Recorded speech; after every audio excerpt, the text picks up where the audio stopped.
Assalamualaikum warahmatullahi wabarakatuh.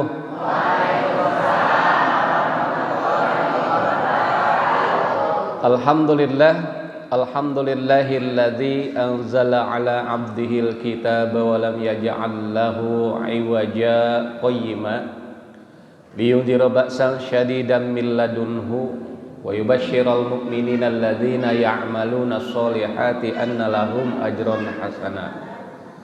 Asyhadu an la ilaha illallah wa asyhadu anna Muhammadan abduhu wa rasuluh. Allahumma sholli ala sayyidina Muhammadin wa ala alihi wa sahbihi ajma'in, amma ba'd.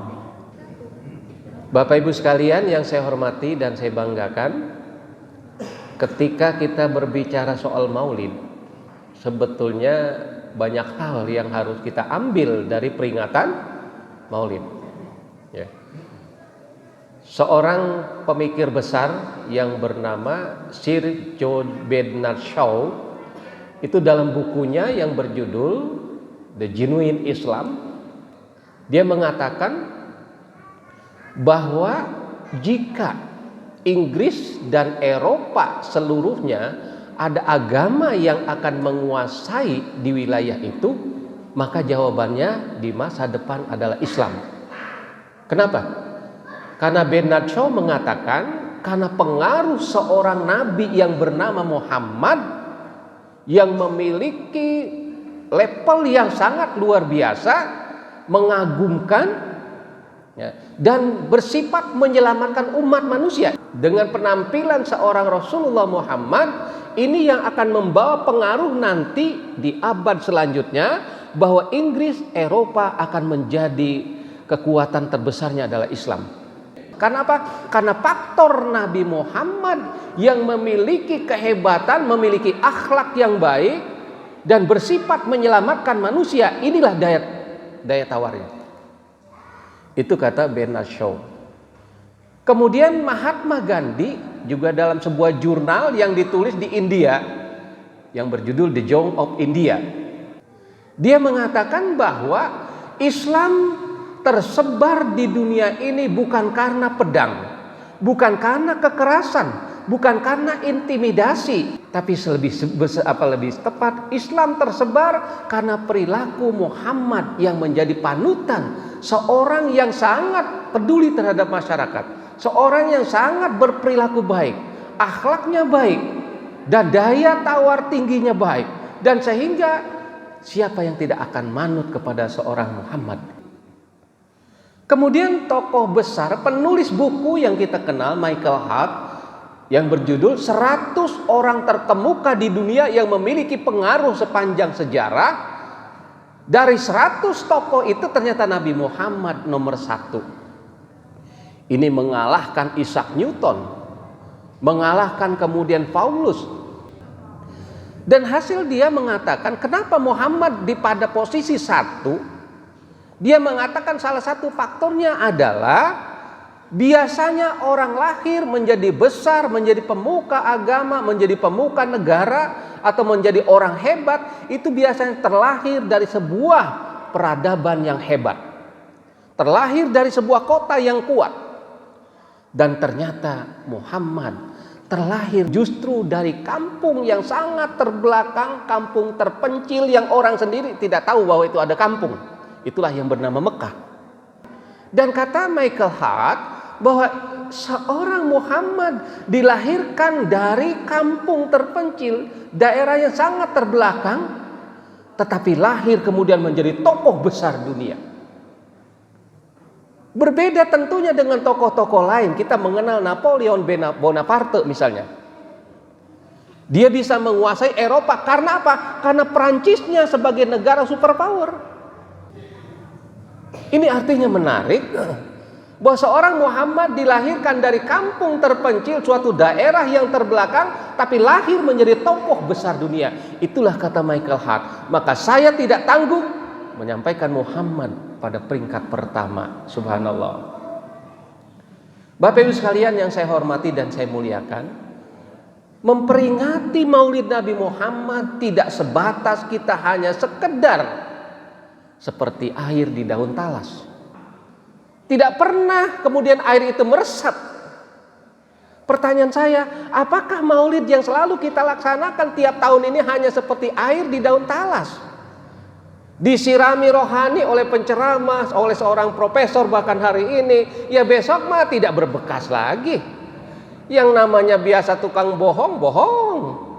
Yang tukang nipu orang, lanjut, mungkin begitu ya. Yang tetap suka ngomongin orang, besok tetap lagi. Apakah akan terlahir peringatan maulid Nabi Muhammad akan hanya seperti itu? Itulah yang disebut dengan seperti air di daun talas. Nah, kita berupaya mudah-mudahan apa yang saya sampaikan hari ini bukan menjadi air seperti di daun talas.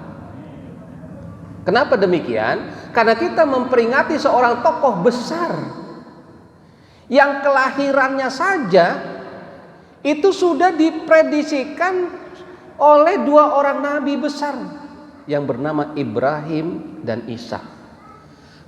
Ribuan tahun sebelum Nabi Muhammad lahir, seorang nabi besar bernama Ibrahim pernah berdoa kepada Allah, "Ya Allah, utuslah seorang pembawa risalah yang akan menerangi, mengajarkan kitab-Mu, yang akan mensucikan mereka."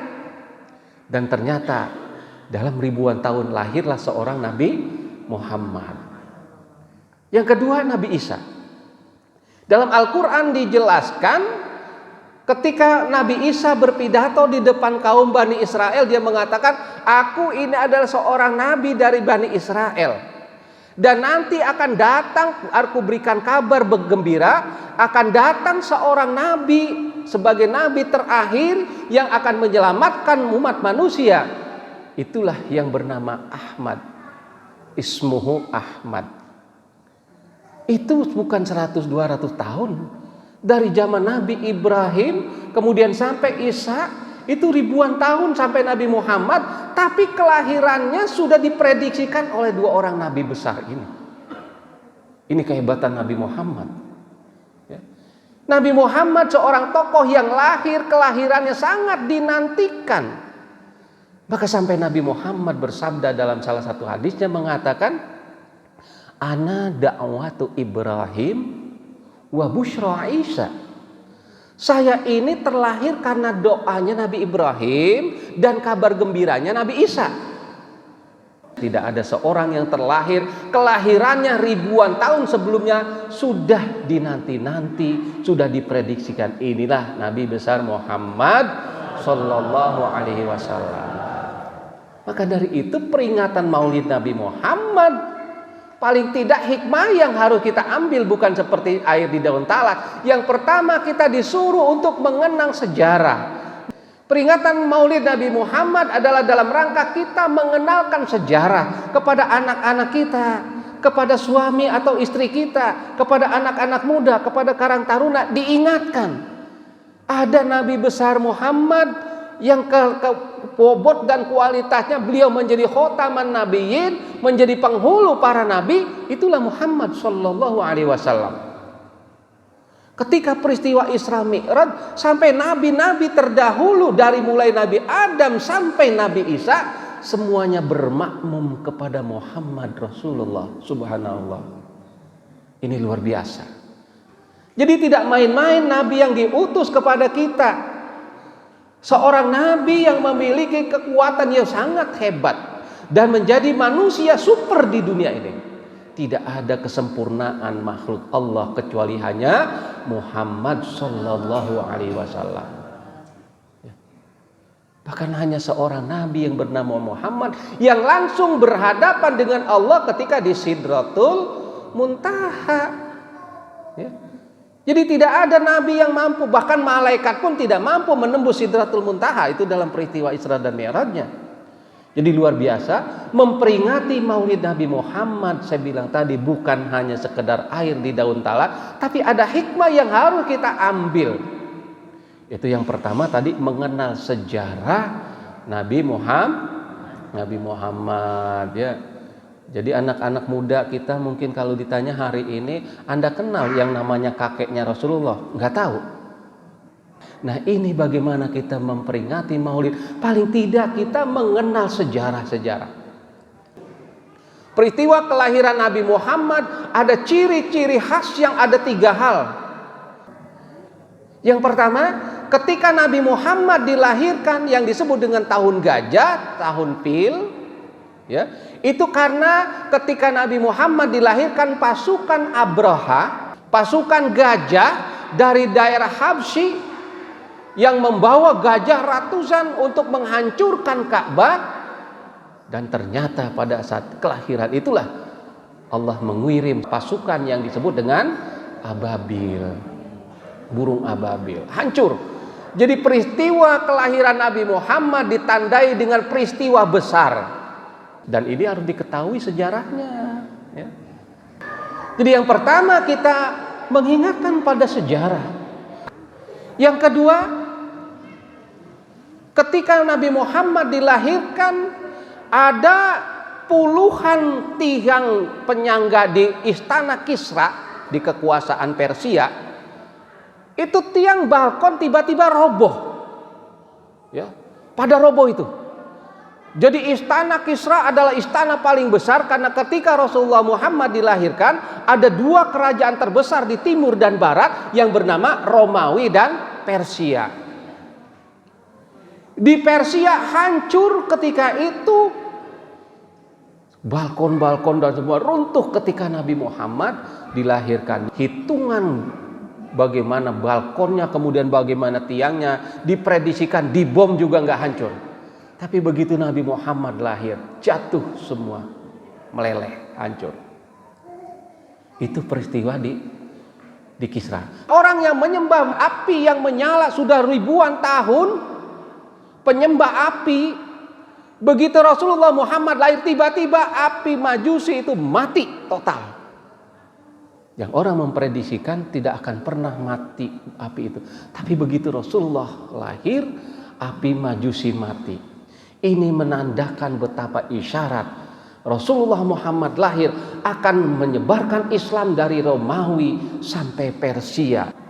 Bisa dibayangkan belum ada teknologi, tapi Islam bersebar sangat viral dari ujung barat sampai timur, utara, selatan. Itu karena seorang tokoh yang diprediksikan tadi oleh Bernard Shaw. Itu adalah karena Nabi Muhammad seorang tokoh panutan yang perilakunya sesuai dengan apa yang dia lakukan. Cita-citanya sesuai dengan apa yang dia kerjakan. Dia orang yang hidup sama tinggi sama rendah. Dengan pembantu tidak pernah memisahkan antara pembantu dengan majikan atau tuannya. Makan dia bersama dengan pembantunya, duduk semeja dengan pembantunya.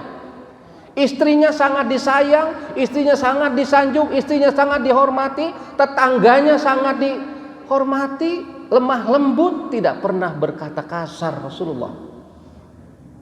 Sampai diludahin, dijahatin, mau dibunuh, tidak pernah membalas dendam. Ini yang dilakukan oleh Rasulullah.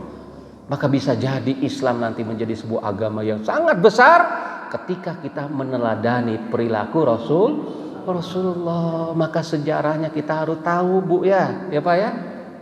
Jadi jangan kita lebih banyak baca sejarah-sejarah novel daripada sejarah Islam. Lebih banyak tahu dengan tokoh-tokoh artis terkenal daripada tokoh-tokoh Muslim dunia. Ya, seorang Muhammad apalagi. Ya, itu peristiwa yang kedua. Jadi istana batu Kisra hancur, kemudian api yang penyembahan orang Majusi mati.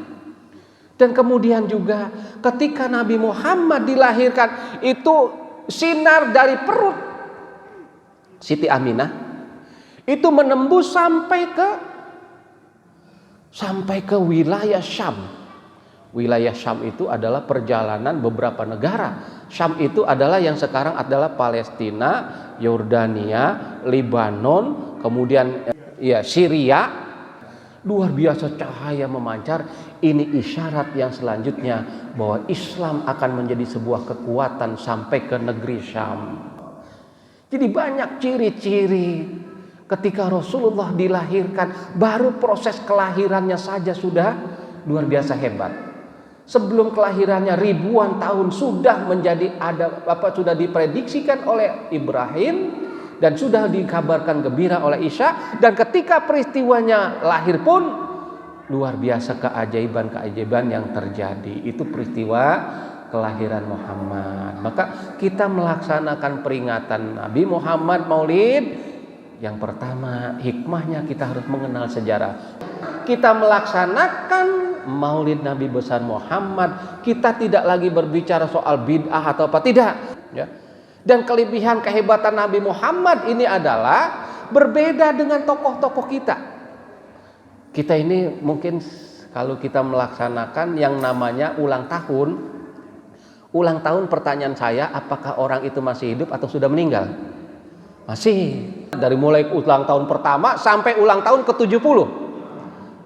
Mau ke-71-nya sudah keburu meninggal. Pertanyaan saya, di tahun 71-nya, usia 71 karena sudah meninggal 70, kira-kira diperingati enggak maulidnya? Ulang tahunnya? Enggak. Jadi maulid ulang tahun yang dilakukan oleh umat manusia secara umum hanya terbatas ketika dia masih hidup. Kalau sudah meninggal, enggak ada tuh selamat ulang tahun kakek di kuburan, kan enggak mungkin, ya. Tapi ulang tahunnya dilaksanakan ketika orang masih hidup. Tapi berbeda dengan Nabi Muhammad. Ini maknanya adalah Rasulullah memang sudah meninggal, tapi kelahiran Muhammad seolah-olah terus menjadi hidup dalam kehidupan kita. Harus tertanam bahwa Nabi Muhammad ajarannya masih hidup, itulah kita ulang tahunin, makanya dengan maulid gitu, ya. Jadi bagaimana hikmah yang kedua? Makanya peringatan maulid adalah menghidupkan kembali, mengamalkan kembali ajaran-ajaran yang disampaikan oleh Nabi Muhammad, sampai hal-hal yang minimalis dan maksimalis yang kita lakukan.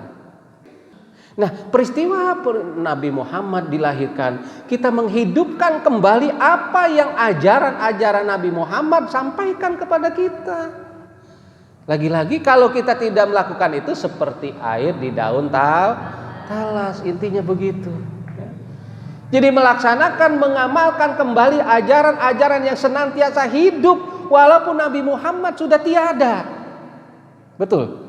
Cuman persoalannya apakah disebut ulang tahun atau bukan. Yang jelas kita bukan melaksanakan ulang tahun, tapi bagaimana memperingati kembali kelahiran Muhammad yang sudah dinantikan sampai ribuan tahun. Kenapa tidak kita menjadi orang yang sangat bangga?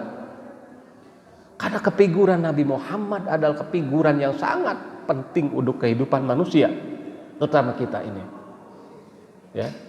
Jadi bedanya manusia biasa dengan Nabi Muhammad tadi, ulang tahunnya terus terjadi, ya. Nabi Muhammadnya sudah meninggal, ya. Tapi seolah-olah kita terlahir kembali, terlahir. Karena apa? Untuk menghidupkan bagaimana ajaran-ajaran yang sudah disampaikan oleh Nabi Muhammad. Dua hikmahnya tuh, ya. Yang pertama tadi mengenal sejarah Rasulullah dan sejarah Islam secara umum. Yang kedua, dengan peringatan Maulid Nabi Muhammad, kita disuruh menghidupkan terus, mengamalkan terus ajaran-ajaran yang sudah dibawa dari sampai yang maksimal sampai minimalisnya kita lakukan. Ya. Waktu kita berapa jam? 24 jam. Selain dari itu adalah kita baca handphone, baca macam-macam. Tapi kita tidak pernah membaca Quran, ya. Tidak pernah wiridan, tidak pernah zikiran, ya. Tidak pernah sholawatan, ya. Sholawatan ini penting, ya. Maka hikmah yang ketiga, kita melaksanakan maulid harus banyak membaca sholawat, ya. Berapa? 3. 1 tadi ingat sejarah, mempelajari sejarah. Yang kedua, melaksanakan peringatan maulid adalah untuk menghidupkan kembali ajaran Rasulullah di dalam diri kita. Nah, yang ketiga, dalam rangka mengingatkan kita untuk membaca banyak sholawat. Sholawat ini adalah bentuk pengenalan, bentuk komunikasi, dialog kita kepada Rasulullah. Allahumma sholli ala Sayyidina Muhammad wa ala Sayyidina Muhammad. Rasulullah mendengar salam kita. Dan dia minta izin dengan izin Allah menjawab salam. Karena sholawat ini adalah doa. Allahumma sholli ala Sayyidina Muhammad. Ya Allah, berikanlah keberkahan, sholawat dan salam kepada Nabi Muhammad. Memberikan salam dan Rasulullah pun menjawab salam kita dengan izin Allah. Berarti kualitas kita melaksanakan sholawat lebih berkualitas mungkin daripada umat-umat yang terdahulu. Kenapa? Semakin jauh kita dari mata air Rasulullah sampai hari ini, tapi kita cinta. Berarti kualitas cinta kita itu lebih hebat dong. Tapi kita tidak pernah melihat Rasulullah, tapi cinta kepada Rasulullah, berarti kualitas kita itu luar biasa mencintai Rasulullah. Dengan bentuk apa? Banyaklah kita membaca sholawat ya. Baca di sholawat hari ini kan sudah begitu sangat trendy. Sallallahu ala Muhammad, sallallahu alaihi wasallam, sallallahu ala Muhammad, sallallahu alaihi wasallam. Subhanallah. Nikmat, adem ya. Sejuk betul. Dan ketika kita membaca sholawat Rasulullah, mendengar sholawat kita dan menjawab salam sholawat kita, subhanallah. Inilah bentuk kecintaan kita, dan ini perlunya kita maulid mengingatkan membaca sholawat. Berapa hitungan jari sholawat kita hari ini? Bisa dihitung jari. Kadang-kadang ingat habis sholat Allahumma sholli ala sayyidina Muhammad wa ala sayyidina Muhammad. Itu pun dibacanya ketika tahiyat. Kenapa enggak kita ketika ngidupi kompor Bismillahirrahmanirrahim, Allahumma sholli ala sayyidina Muhammad wa ala sayyidina Muhammad, terus ya, bari nunggu suami, bari nyeduhin kopi suami, baca sholawat. Subhanallah. Ini yang disebut muslim maksimalis. Tidak ada gerak langkah pikiran itu kecuali banyak bersolawat kepada Rasulullah. Ini kita maulid ya. Jadi mengingatkan kita sholawat ya. Sekarang apalagi saya bilang tadi, sholawat udah bentuknya banyak sekali. Lau kana bainana al-habib ladana al-qasi wal qarid min kurbatin qabla al-maghrib talibal qurbal habib. Enak. Ma'assalama fi amani syekhana Allahu rabbirhamu rabbi ruhina ya rabbana. Luar biasa ya. Jadi kita banyak berselawat daripada kita ya, anak-anak kita, anak-anak muda terutama lebih senang lagu-lagu yang trendy ya.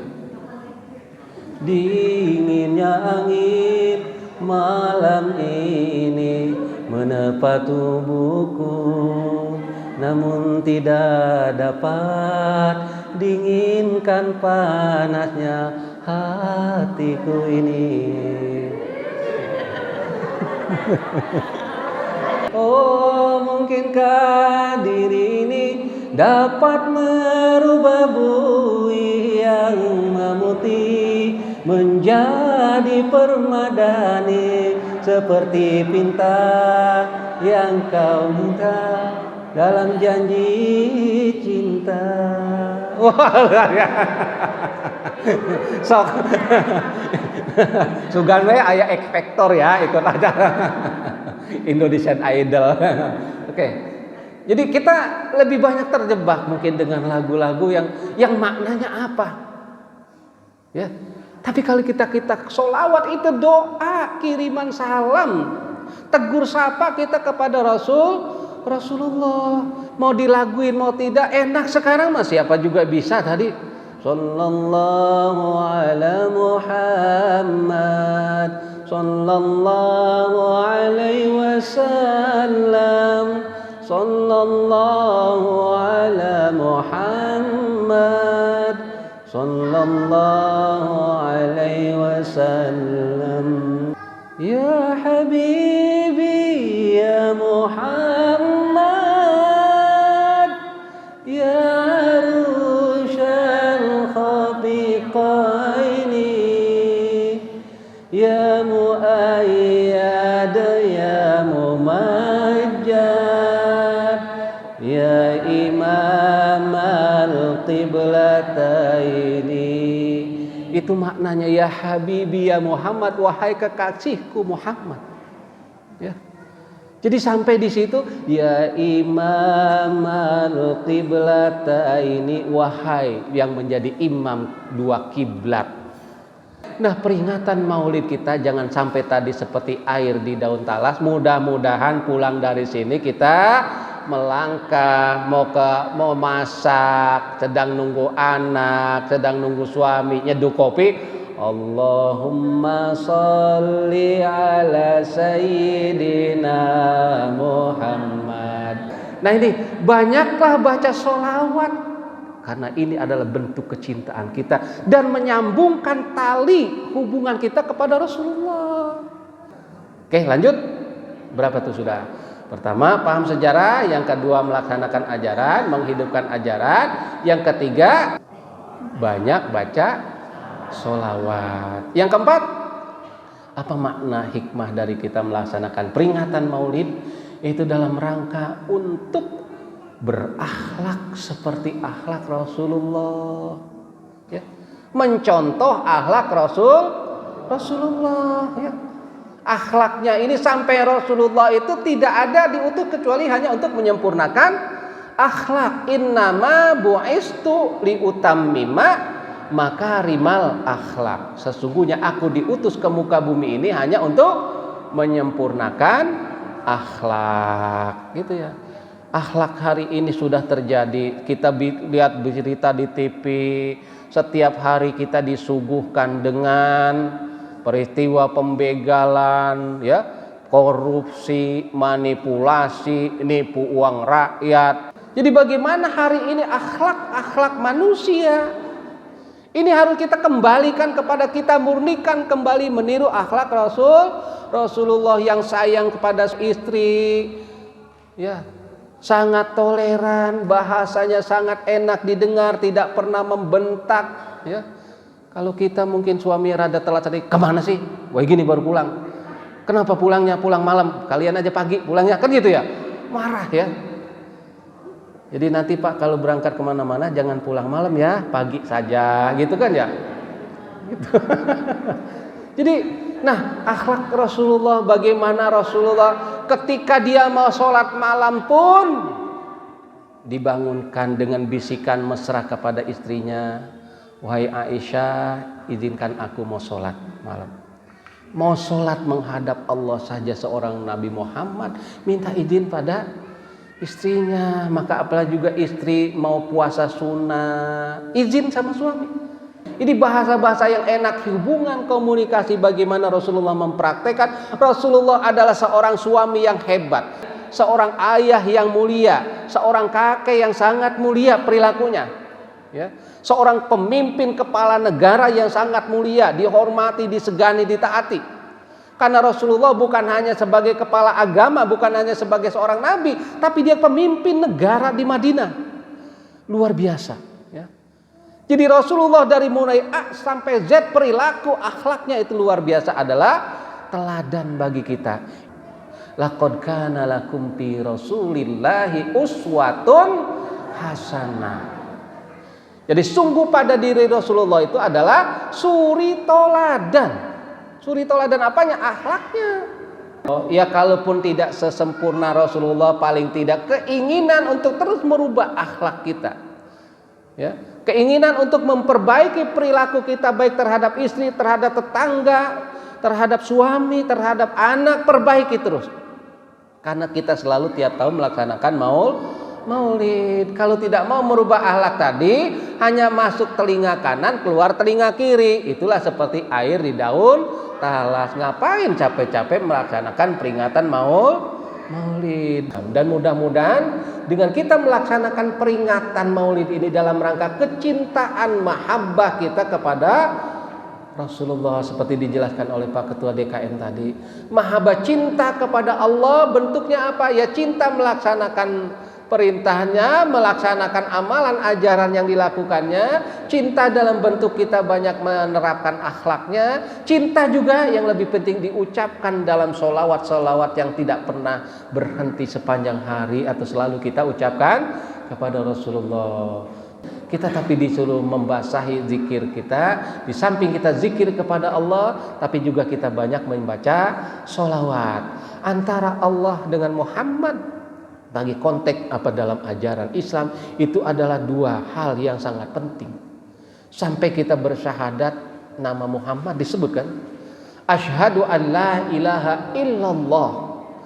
Begitu hebatnya seorang makhluk Allah diterapkan dalam bentuk kalimat syahadat yang kedua, wa asyhadu anna Muhammadan Rasulullah. Ini adalah nabi teladan, nabi terakhir, Nabi Muhammad. Makanya kalau ada orang mengaku ada nabi, nggak pantas. Tidak ada lagi nabi kecuali Muhammad sebagai penutup para nabi. Nah, inilah figur Nabi Muhammad. Kita melaksanakan peringatan Maulid. Mudah-mudahan kita yang berkumpul di masjid ini dinyatakan oleh Allah sebagai orang yang cinta mahabbah kepada Rasulullah. Mudah-mudahan apa yang saya sampaikan bisa bermanfaat. Kalau saya lanjutkan, kasihan ibu-ibu sudah ada yang ngantuk kelihatannya ya. Ya, kelihatannya sudah lelah. Dan mudah-mudahan apa yang saya sampaikan bisa bermanfaat. Saninten buah saninten di parapatan. Hapunten abdi hapunten upami aya kalepatan. Assalamualaikum warahmatullahi wabarakatuh. Oke.